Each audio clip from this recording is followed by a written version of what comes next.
Alright, start this off with 2 cups of flour, 1 teaspoon of baking soda, 2 teaspoons of baking powder, just 1/8 of a teaspoon of salt.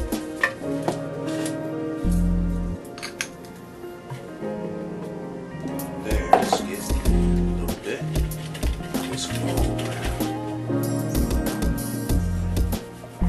Some cinnamon.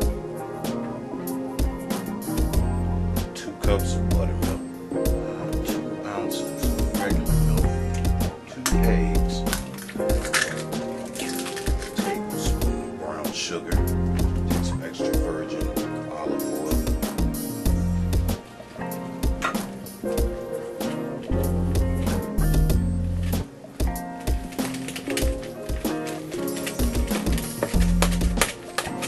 Good.